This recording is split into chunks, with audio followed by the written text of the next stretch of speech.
tentang perjalanan yang berat untuk kita ukir bersama, jadi sebuah cerita pahit getirnya kisah. Assalamualaikum warahmatullahi wabarakatuh. Kepada yang terhormat Bapak Ibu dosen penguji uji kinerja pendidikan profesi guru dalam jabatan kategori 2 tahun 2022. Perkenalkan, nama saya Nasri AL SPD, NIM 2290174950002, Prodi Manajemen Perkantoran.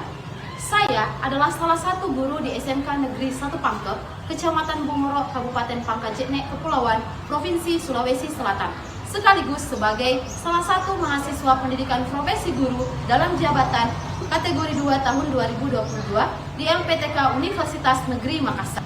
Pada hari ini, Rabu 14 Desember tahun 2022, saya akan melaksanakan uji kinerja secara luring di SMK Negeri 1 Pangkep sebagai salah satu prasyarat dari pendidikan profesi guru yang sedang saya laksanakan. Praktik pembelajaran kali ini saya laksanakan pada kelas 11 OTKP 3 dengan mata pelajaran otomatisasi tata kelola keuangan dengan materi jenis-jenis penerimaan anggaran. Selanjutnya, berikut saya lampirkan SKBS dan bukti pendaftaran UKIN.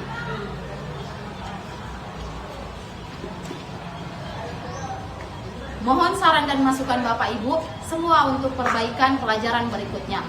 Berikut ini uji kinerja saya. Selamat menyaksikan. Namun kuat dan menguatkan sebagai perekat setiap hati yang condong pada mimpi.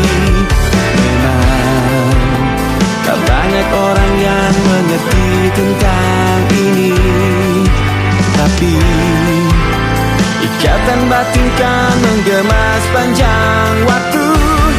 Percayalah, kita melegenda di sana. Pilih masa depanmu di warna mimpimu. Jika kita pernah berbagi air mata, sahabat jangan lupa bahagia bersama. Assalamualaikum warahmatullahi wabarakatuh. Waalaikumsalam warahmatullahi wabarakatuh. Selamat pagi murid-murid semua. Pagi. Selamat pagi murid-murid semua. Pagi. Selamat pagi muridku. Selamat pagi guruku. Apa kabar muridku hari ini? Sehat, semangat, tangkas, ceria, luar biasa. Jadi baik, puji syukur kehadiran Allah Subhanahu wa Ta'ala, memuji kepada Tuhan Yang Maha Esa karena dengan berkat rahmat dan hidayahnya kita masih sempat berkumpul di tempat yang sama-sama kita cintai dan sama-sama kita banggakan ini guna menuntut ilmu untuk masa depan kita. Nah, tak lupa pula kita juga kirimkan salam serta salawat kepada junjungan Nabiullah Muhammad SAW.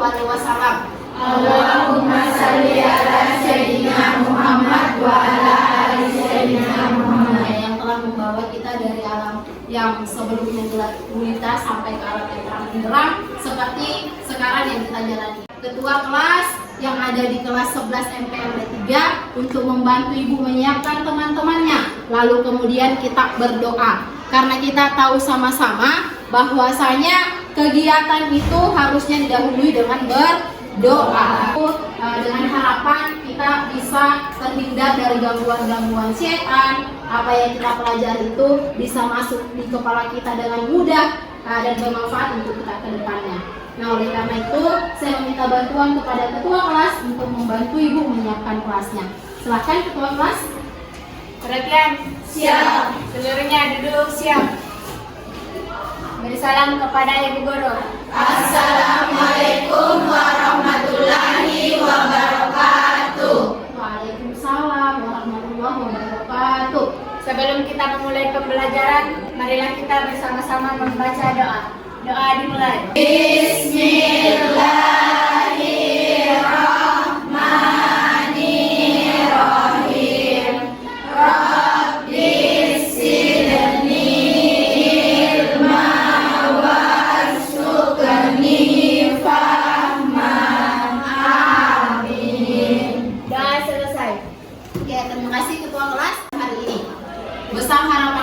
semoga kelasnya itu sudah bersih. Nah, oleh karena itu, marilah sama-sama kita memeriksa lingkungan sekitar mejanya ada tidak sampah di situ. Nah, kalau misalnya ada, tolong dibuang di tong sampah yang ada di depan. Oke, baik anak-anakku sekalian, hari ini saya mau cek kehadiran kalian terlebih dahulu sebelum saya mulai pembelajaran. Jadi, kalau misalnya kalian hadir, silakan angkat tangannya. Hadir, Bu. Kalau misalnya memang tidak hadir, saya berikan kewenangan kepada ketua kelas untuk melaporkan ke saya. Kalau misalnya dia berhalangan sakit, kasih saya keterangan sakit apa. Kalau dia misalnya izinnya itu karena apa? Seperti itu ketua kelas ya. Oke, jadi saya mulai. Yusnita. Hadir, Bu. Anggika Pratiwi. Hadir, Bu. Anindi. Hadir, Bu. Asni. Oke. Ayu Ramadhani. Hadir, Bu. Oke. Darnisa. Hadir, Bu. Dwi Arianti. Firmansyah. Dita Ramadhani. Karyani. Asnia. Ilham. Ida Aulia Putri. Indriana. Isnawati. Jenar Aulia Putri. Jumani Masbir. Mayura Resti Alivia. Makfira. Mawada. Nirdawati. Di situ mana? Ada Zamia Latifah. Nur Alia. Nur Amelia. Nurul Firdayanti. Nurul Mukarramah. Resti Amalia Hasya. Resma Amelia. Ruslan. Samsirana. Sarina. Sarmila. Widya Nur Febrianti. Izin, Bu. Izin kemana? Ada yang urus, Bu. Ada di lulus. Di siswanya? Iya. Oke. Ini cuma 30 siswa ya, karena 3 orang yang berhalangan, sedangkan jumlah kita adalah 33. Nah, oleh karena itu yang sakit tadi kita sama-sama doakan, semoga temannya lekas sembuh dan kembali bergabung bersama kita. Seperti itu. Oke, baik anak-anakku sekalian, sebelum kita memulai pembelajaran, baiknya kita menyanyikan satu buah lagu wajib sebagai rasa cinta kita terhadap tanah air, atau rasa nasionalisme kita bisa tertanam melalui lagu wajib nasional yang akan kita sama-sama nyanyikan. Judulnya itu adalah Dari Sabang Sampai Merauke. Sampai Merauke berjajar pulau-pulau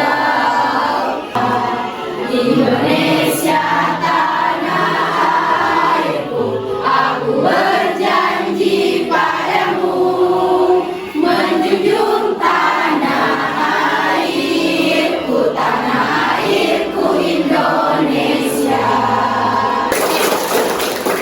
Silakan duduk kembali. Oke, baik ya, karena kita sudah bernyanyi, kita sudah berdoa, kita sudah siapkan seperti itu. Nah, sekarang sebelum kita masuk ke pembelajaran, Ibu mau tanya sama kalian, ada yang masih ingat mengenai pertemuan sebelumnya atau pertemuan yang lalu? Oke, silakan. Sebut namanya ya. Terima kasih atas kesempatan yang diberikan. Perkenalkan, nama saya Firmansyah. Seingat saya pertemuan minggu lalu itu kita membahas tentang sistem penerimaan anggaran, di mana terbagi atas 2, yaitu yang pertama sistem penerimaan kas dari penjualan tunai, yang kedua sistem penerimaan kas dari piutang. Oke. Sekian dari saya, terima kasih. Dari paparkan Firmansyah itu sudah sangat luar biasa ya. Itu menandakan bahwa Firmansyah membaca atau mempelajari materinya di rumah seperti itu. Nah, selanjutnya kira-kira pasti dari anakku sekalian juga ini masih ada yang belajar di rumahnya. Kira-kira selain dari sistem penerimaan anggaran yang dipelajari, apa lagi kira-kira? Ada yang bisa menambahkan dari apa yang disampaikan Firmansyah? Saya, Bu. Oke, silakan sebut namanya. Ayu Ramadhani ingin menambahkan pendapat dari Firmansyah, yaitu bahwa pertemuan lalu itu kita membahas juga tentang penerimaan fungsi. Adapun penerimaan fungsi itu diantaranya adalah fungsi gudang, fungsi akuntansi, dan fungsi pengembalian. Oke, jadi betul yang disampaikan Ayu dan Firmansyah. Nah, saya sedikit luruskan yang disampaikan Ayu, bahwa tadi itu ada penerimaan fungsi. Nah, di situ bukan penerimaan fungsi ya, tapi fungsi penerimaan. Tadi sudah jawabannya luar biasa Firmansyah dan Ayu, dengan harapan seperti ini anakku sekalian. Di rumah itu kalian harusnya mempelajari materi minggu lalu karena kita tahu sama-sama. Nah, dalam pembelajaran itu seorang guru menilaikan keaktifan dari peserta didik. Bagaimana peserta didik itu bertanya, bagaimana itu peserta didik menjawab ketika diberi pertanyaan. Membahas mengenai jenis-jenis penerimaan anggaran. Sebelum kita masuk ke jenis-jenis penerimaan anggaran itu, ada tujuan pembelajaran yang akan dicapai. Nah, apa sih tujuan pembelajaran kita pada hari ini? Nah, tujuan pembelajarannya itu adalah setelah melakukan kegiatan menggali informasi dan diskusi, serta tanya jawab, diharapkan itu peserta didik mampu menganalisis jenis-jenis penerimaan anggaran secara aktif dan kreatif. Berarti harapannya Ibu di dalam pertemuan ini adalah kalian itu mampu menggali informasi.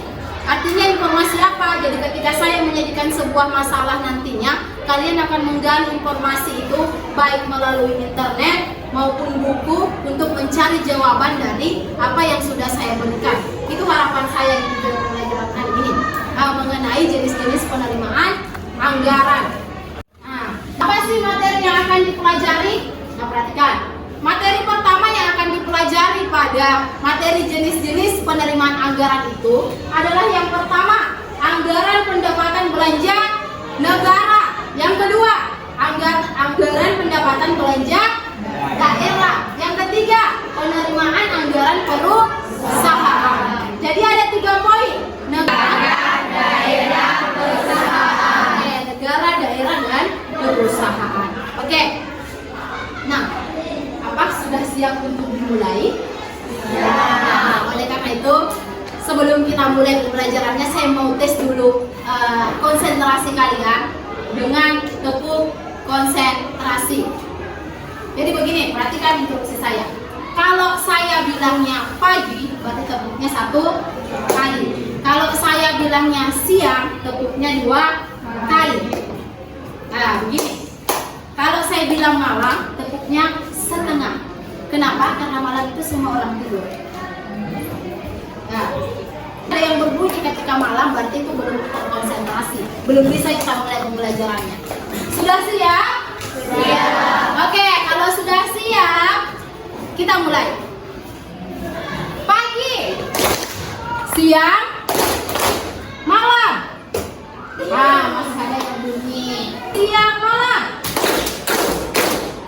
Oke, tentang saya konsentrasi. Oke, itu menunjukkan bahwa kita sudah mulai menyatukan antara hati dan pikiran. Kalau sudah mulai terfokus seperti itu.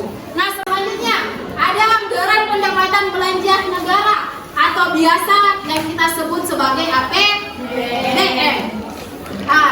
Ada yang bisa bantu saya untuk pendapatan dan belanja atau APBN adalah rencana keuangan tahunan pemerintahan yang dibahas dan disetujui oleh pemerintah pusat dengan Dewan Perwakilan Rakyat atau DPR. Oke, terima kasih. Oke, jadi kalau kita berbicara APBN, berarti kita berbicara anggaran pendapatan belanja negara yang disusun oleh pemerintah bersama dengan DPR. Nah, berarti kalau APBN berarti anggaran pendapatan belanja negara yang disusun oleh pemerintah bersama dengan DPR sendiri. Tadi sudah pengertian APBN. Kita ke sumber penerimaan APBN. Ternyata sumber penerimaan APBN itu terdiri dari 2. Yang pertama dari dalam negeri, yang kedua dari luar negeri. Seperti itu. Nah, apa saja sih? Nah, dari mana saja ke sumber penerimaan itu? Nah, yang pertama, pajak.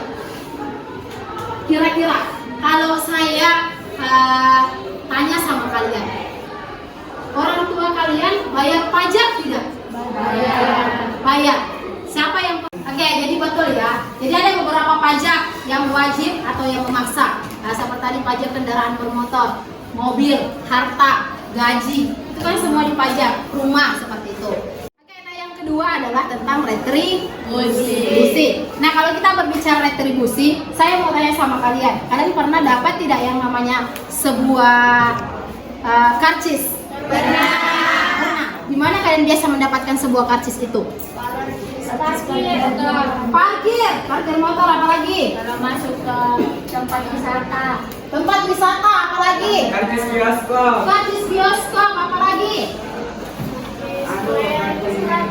Karcis pelayanan kesehatan, apa lagi? Izin mendirikan bangunan, itu kan semua masuk ya. Oke, jadi betul. Kita tadi berbicara retribusi, berarti kita berbicara mengenai lembaran karcis atau lembaran di mana di situ ada pungutan yang dipungut oleh pemerintah sesuai dengan aturan daerah, itu retribusi. Nah, selanjutnya ada keuntungan BUMD, BUMN dan BUMD. Nah, Pertamina, sampai masalah apa lagi? Yang ditangkap coba, diaktifkan dulu kepalanya, berpikir apa yang ada, BUMN, Badan Usaha Milik Negara yang ada ditangkap. Apa lagi kira-kira? Cikata, masuk tidak? Nah, masuk, apa lagi? Pertamina, apa lagi? Bang, apa lagi? Atelier Mandiri, apa lagi? Kalau kita berbicara BUMN, yaitu yang berstatus milik negara. BUMN. Kita punya kereta api sekarang. Masuk tidak BUMN? Masuk. Oke. Nah, yang kedua BUMD. Nah, kalau BUMD di sini itu badan usaha milik daerah. Perhatikan. Yang tadi yang kalian sebut era, PDAM, kita banyak ada Sumu. Ada apa lagi di sana? Nah, Sero, apa lagi? Ada beberapa jenis yang masuknya ke dalam badan usaha milik daerah, seperti PT Citata itu badan usaha milik daerah. Seperti itu. Oke, jadi yang keempat itu adalah denda atau sita. Nah, kira-kira siapa yang pernah mengalami kejadian seperti yang di atas? Itu kan di gambarnya Ilham, Firmansyah, sama Ruslan. Kayak di kuliah itu yang di tengah Ruslan, yang di depan itu adalah Firman, yang di belakang itu adalah Ilham. Nah, ketika kita ditilang di lampu merah, atau ketika kita melanggar lalu kemudian kita tidak sama polisi, yang dibilang jahatnya itu polisi. Yang dibilang begitu, karena ada memang aturan dijalankan dalam lalu lintas. Jadi ketika kalian ditilang, ingat dalam berkendara bermotor, berapa maksimal orang dalam satu motor itu? 2. Kenapa dia harus 3? Berarti dia oleh karena itu dia harus membayarkan denda atau sita kepada pelanggaran hukum atau kepada negara. Nah, pemberian denda dan sita ini dilakukan buat mereka yang melanggar peraturan atau yang sudah ditetapkan oleh pemerintah seperti itu. Jadi yang melanggar di jalan berarti siap-siap untuk didenda. Itu tadi mengenai sumber penerimaan keuangan dari dalam negeri. Ada berapa tadi dari dalam negeri? Nah, ada 8. Ada yang bisa sebutkan saya 4? Oke, Firmansyah, silakan. Yang pertama pajak, yang kedua retribusi, yang ketiga keuntungan BUMN atau BMD, yang keempat denda atau sita. Oke, terima kasih Firman. Karena sudah menjawab pertanyaan Ibu, berarti Ibu kasihkan hadiah. Oke, jadi kita mencoba ke sumber keuangan negara dari luar negeri. Kalau dari luar negeri itu cuma ada berapa? Nah, yang pertama ada pinjaman program, yang kedua ada pinjaman proyek. Nah, berarti yang cuma ada 2. Tadi sumber penerimaan dari dalam negeri. Selanjutnya, tadi sudah APBN, sekarang APBD. Nah, kalau PBD, anggaran pendapatan belanja daerah. Apa sih itu APBD? Oke, silakan. APBD adalah rencana keuangan tahunan pemerintah daerah yang dibahas dan disetujui bersama oleh Dewan Perwakilan Rakyat Daerah.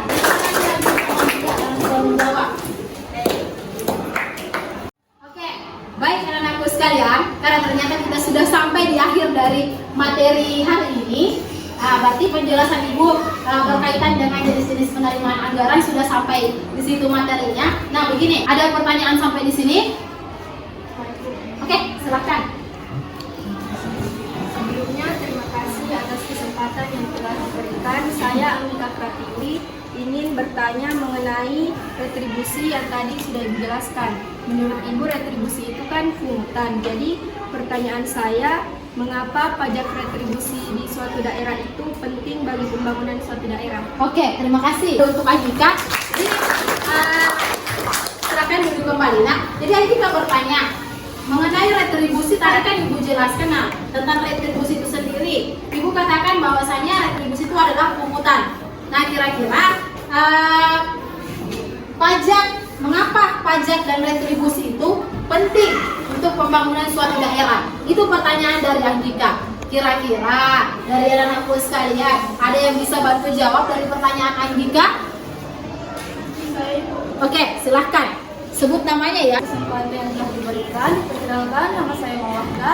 Baik, saya akan mencoba menjawab pertanyaan dari Afrika bahwa mengapa retribusi itu penting bagi pembangunan daerah. Menurut saya, yaitu karena pajak daerah atau biasa disebut retribusi merupakan salah satu sumber pendapatan daerah yang penting dan peranan retribusi juga sangat nyata dan bertanggung jawab. Mungkin dari saya.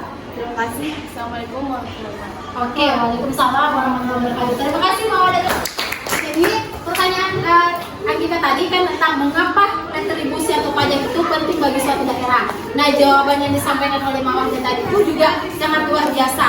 Mawakda juga sudah membantu Ibu menjawab bahwasanya retribusi itu kenapa penting bagi suatu daerah, karena pajak atau daerah dari retribusi itu kan merupakan salah satu sumber pendapatan daerah yang tadi dijelaskan, salah satu PAD seperti itu.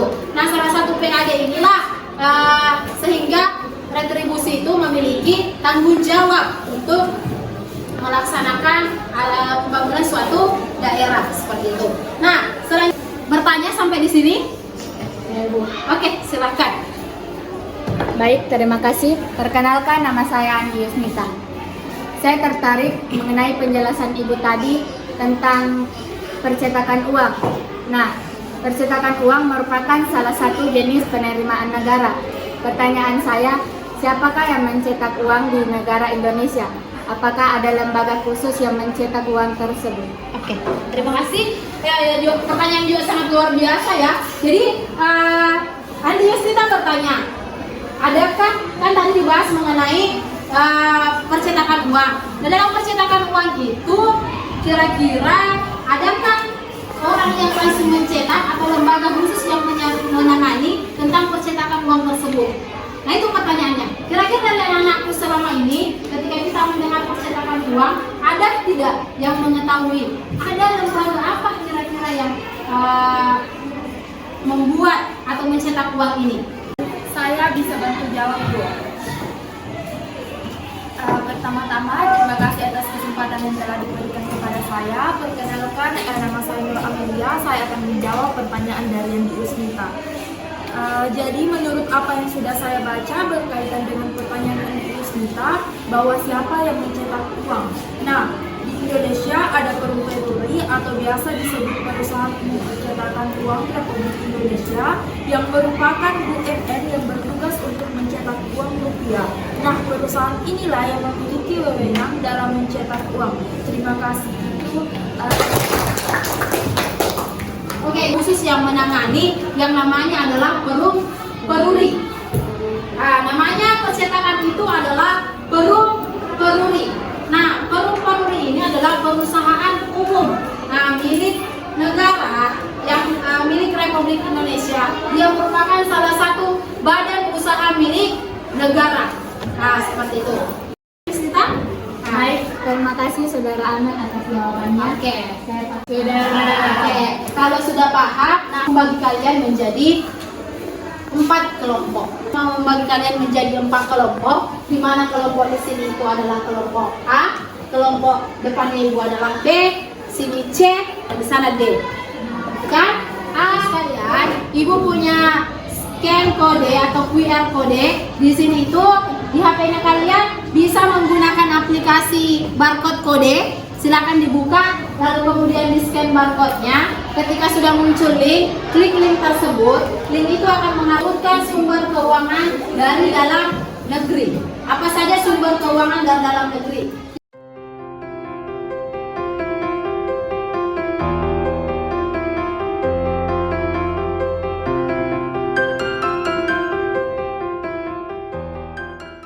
Oke, baik anakku sekalian. Karena kita tadi sudah mengerjakan soal yang ada di Jamboard sebagai refleksi kegiatan kita. Nah, sekarang ibu punya satu kegiatan, namanya itu ayo ibu mengajak kalian berdiskusi. Kita berkelompok. Sekarang naikkan masing-masing laptop yang ada di kelompoknya. Nah, lalu kemudian karena kita sudah duduk secara berkelompok, ibu punya LKPD di sini. LKPD itu adalah lembaran kerja peserta didik. Di mana dalam LKPD ini ini nantinya akan tercantum cara kerja atau langkah kerja apa yang akan kita kerjakan hari ini.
Sudah memaparkan hasilnya, artinya sudah mendapatkan hasilnya dan mengirimkan analisis.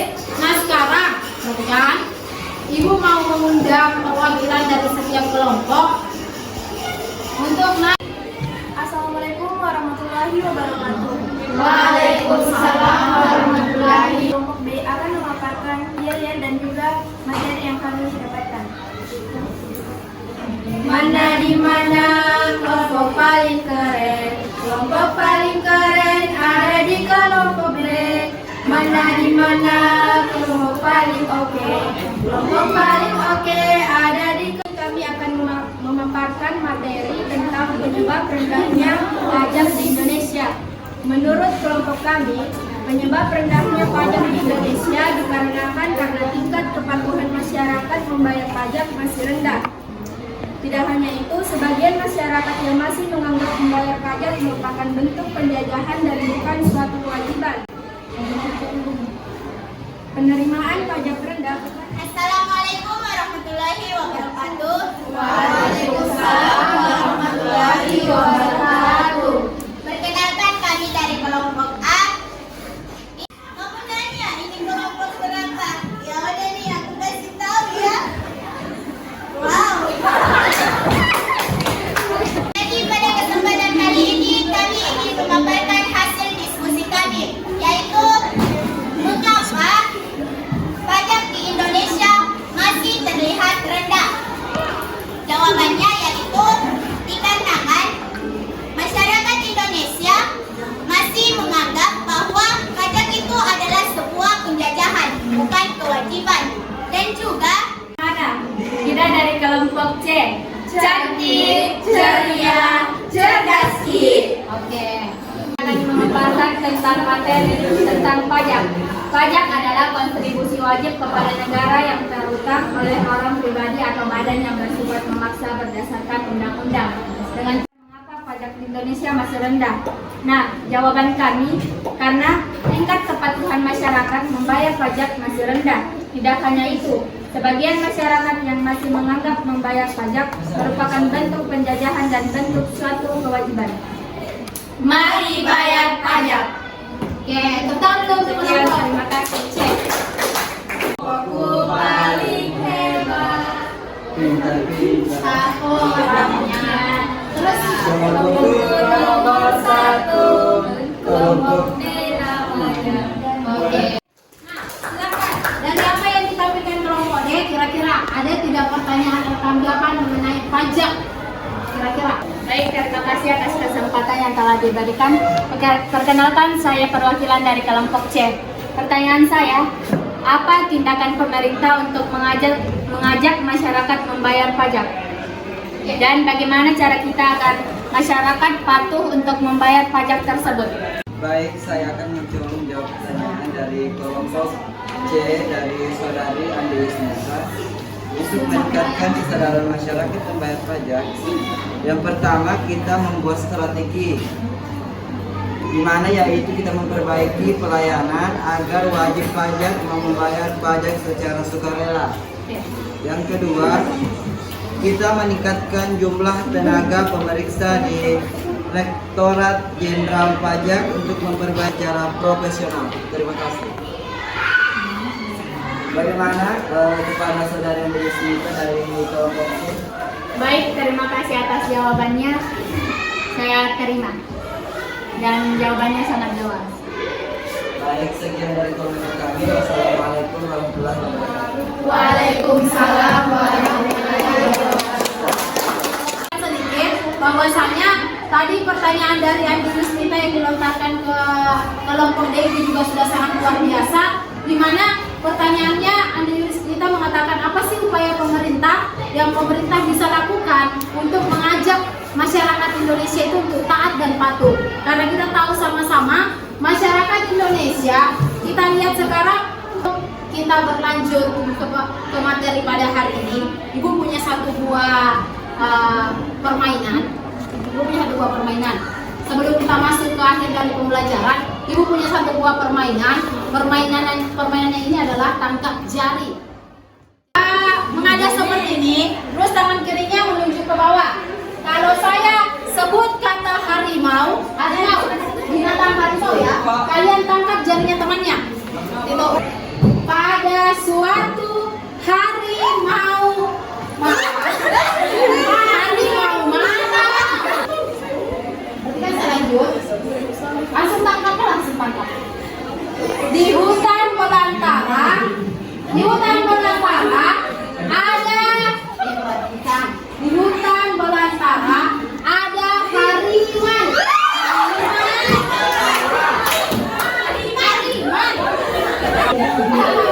Tiba-tiba di semak belukar hariman melihat harimau. Dikejar harimau.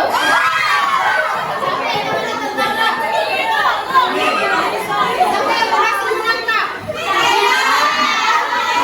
Anak-anak sekalian, perhatikan di atas sini ada QR code mengenai link refleksi kita pada pagi hari ini. Nah, silakan untuk melakukan scan barcode atau bisa juga menggunakan Google, ketikkan kuisis lalu masukkan kodenya 148809.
Lihat dari prosesnya kalian mendapatkan hadiah.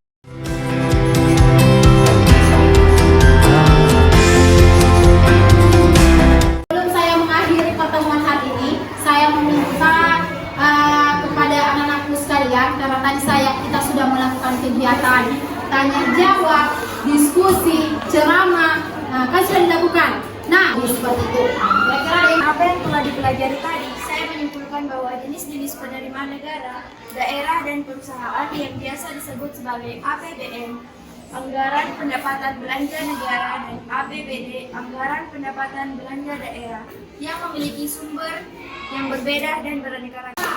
Oke, jadi betul ya bahwa hari ini kita sudah belajar mengenai jenis-jenis penerimaan anggaran, di mana terdiri dari dua, yaitu APBN dan AP. Sebelum Ibu mengakhiri kegiatan pada pagi hari ini, Ibu materi selanjutnya itu ya, di rumahnya mohon dipelajari. Materi pertemuan selanjutnya adalah prosedur penerimaan anggaran. Jadi tadi sudah untuk pertemuan hari ini saya cukupkan sampai di sini saja. Apabila ada salah kata dan perbuatan selama saya mengajar dari menit pertama sampai detik hari ini, saya memohon maaf dengan yang sebesar-besarnya. Wabillahi taufiq wal hidayah. Wassalamualaikum warahmatullahi wabarakatuh. Waalaikumsalam warahmatullahi wabarakatuh. Perhatian. Siap. Seluruhnya duduk siap. Beri salam kepada Ibu Guru. Assalamualaikum warahmatullahi wabarakatuh. Waalaikumsalam warahmatullahi wabarakatuh. Ucapkan